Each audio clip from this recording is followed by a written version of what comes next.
Vous le savez, on en a beaucoup parlé cette semaine de cette tempête solaire. Oui, Un des effets de la tempête, semble-t-il, c'est qu'on pourra avoir de belles aurores boréales. Bonjour Philippe Moussette. Bonjour. Philippe Moussette est astronome amateur. Il est président du club d'astronomie Vega de Cap-Rouge, près de Québec. Pourquoi est-ce que la tempête solaire a un impact sur l'aurore boréale? Pourquoi est-ce qu'on en verra plus? En fait, premièrement, là, la tempête solaire, ça dure seulement 1 ou 2 journées. Donc là, on n'en verra plus là pour jusqu'à la prochaine tempête. Mhm. Donc, c'est dû à l'effet du soleil, en fait. Notre soleil va a un maximum solaire aux 11 ans. Et là, on est en plein dans le maximum. OK. Donc, c'est pour ça qu'on va voir plus d'aurore boréale. Parce que notre soleil va, va cracher, si vous voulez, ce qu'on appelle le vent solaire. Et le vent solaire, c'est des particules solaires en fait qui vont se rendre à la Terre et qui vont ensuite de ça entrer dans ce qu'on appelle la magnétosphère. La magnétosphère, c'est notre champ magnétique qui nous protège. Mais lorsque il va y avoir entrée de matière, ça va frapper la magnétosphère et la magnétosphère va bouger. Donc, ça va permettre, si ça va assez vite, de la faire bouger et de faire en sorte que les aurores atteignent nos latitudes à Québec. À Québec, donc c'est Oui, ça, parce qu'habituellement, c'est un phénomène réservé plutôt au Grand Nord. On en voit plus dans les régions très nordiques. exactement dans le Grand Nord, comme Coudjouac ou Salouit, ou des villages nordiques là, du Grand Nord, du Nunavik. Et puis, pendant combien de temps est-ce qu'on risque d'en voir des belles aurores boréales comme ça, dues à ce phénomène-là? Ça dépend. Des fois, des aurores, ça peut durer 30 secondes, comme ça peut durer trois journées consécutives. Ça Hmm. dépend évidemment de la force. Mais est-ce que c'est une période où on risque d'en voir plus sur plusieurs mois ou si c'est seulement à un court laps de temps où on a plus de chances d'observer des aurores C'est boréales? sur plusieurs mois. C'est sur plusieurs mois. Je vous dirais, sur à peu près 2 ans. Où là, on va voir, en plein minimum, on en a à peu près 3 à 4 par année. En plein maximum, on en a à peu près 3 à 4 par mois. Ah oui, quand même. Ouais. Mais évidemment, dans nos villes, le phénomène de pollution visuelle, de pollution lumineuse, ça nous empêche d'avoir accès à un spectacle comme ça. Oui, ça nous empêche un peu, effectivement, là, d'avoir accès là, aux aurores. Comment on fait pour les observer? On va dans un endroit où il fait noir, puis on les observe vers le nord. Mais est-ce qu'on le sait? Est-ce qu'il y a un organisme de surveillance qui peut nous aviser, Oui, bon, ce soir, il y en aura une, ben, rendez-vous à tel endroit? moi, en fait, sur mon site Internet, j'ai mes graphiques et j'envoie tout le temps un courriel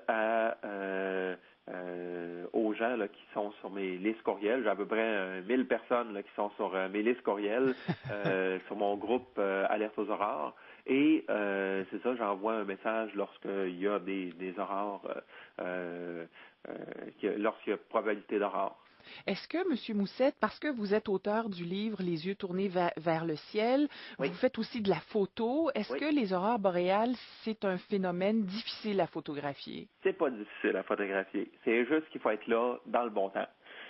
Tout ce qu'on a besoin, c'est d'une caméra, d'un trépied et d'une caméra avec une pose B qu'on appelle là, un trépied. Puis on fait du 15 à 20 secondes à peu près là, à 800 à 1600 ISO là. Donc c'est pas très compliqué. Est-ce qu'on en trouve dans votre livre Les yeux tournés vers le ciel? Oui, des aurores, effectivement. J'ai publié là 3 de mes photos sur le site web de Astronomy Picture of the Day de la NASA. Et évidemment, là, c'est une de mes spécialités. Les photos d'aurores boréales? Oui, oui, Ah ouais. oui, Pourquoi? c'est une de mes spécialités parce que j'aime ça. J'adore ça. Et comme je vous ai dit, il y a 3 des photos qu'on fait le tour du monde là, Ouais. qui ont vraiment été publiées partout. Qu'est-ce que vous avez voulu faire avec ce livre-là, Les yeux tournés vers le ciel? Ben, premièrement, le livre Les yeux tournés vers le ciel, c'est un livre qui est fait premièrement pour raconter un petit peu ce que j'ai fait en astronomie, parce que moi j'ai un handicap visuel, j'ai un nystagmus congénital, ça c'est les yeux qui bougent, Mhm. donc ça m'empêche de conduire parce que c'est tout simplement un trouble là, qui empêche de fixer les objets dans un grand environnement. Mais dans un télescope ou dans un appareil photo, il n'y a pas de problème. Donc là, vous voyez normalement. Oui, c'est ça. Ben, normalement. Oui et non, mais accepter que c'est toujours plus dur, mais accepter que c'est possible de le faire. OK. Évidemment, je voulais faire sortir au maximum les détails en astronomie, donc apprendre aux gens, aux jeunes à en faire davantage en astronomie. Parce que moi, j'anime beaucoup là au niveau là, des écoles. Je donne beaucoup de conférences dans les écoles. Donc les jeunes, c'est très important là, pour moi là, de leur faire aimer l'astronomie. Donc le livre aussi en est un là, pour donner le goût aux gens qui débutent en astronomie à aimer l'astronomie. Puis évidemment avec la section jeunesse aussi du club d'astronomie Vega de Cap-Rouge, ben on aide aussi les jeunes à bien débuter en astronomie. Et puis, évidemment, avec un phénomène comme les aurores boréales, quoi de mieux pour émerveiller, initier un enfant au monde de l'astronomie? C'est un phénomène qui est tellement spectaculaire, au fond, que n'importe qui sera curieux de ça. Est-ce que ce soir, on en voit près de Cap-Rouge ou il n'y en a pas à l'horizon? Non, il n'y en a pas à l'horizon pour l'instant. Comme je vous ai dit, si jamais il y en a qui veulent savoir quand est-ce qu'il y en a... Sur votre site? Mon site internet, www.philippemoussette.com, philippemoussette.com, et vous m'écrivez aussi, là, il y a mon adresse courriel sur mon site, donc vous m'écrivez, puis vous me demandez de vous mettre sur la liste d'alerte aux aurores, puis il n'y a pas de problème, je vais vous mettre. On va faire ça, vous envoyez notre petit courriel. Merci beaucoup, Philippe Moussette, d'avoir été avec nous ce matin.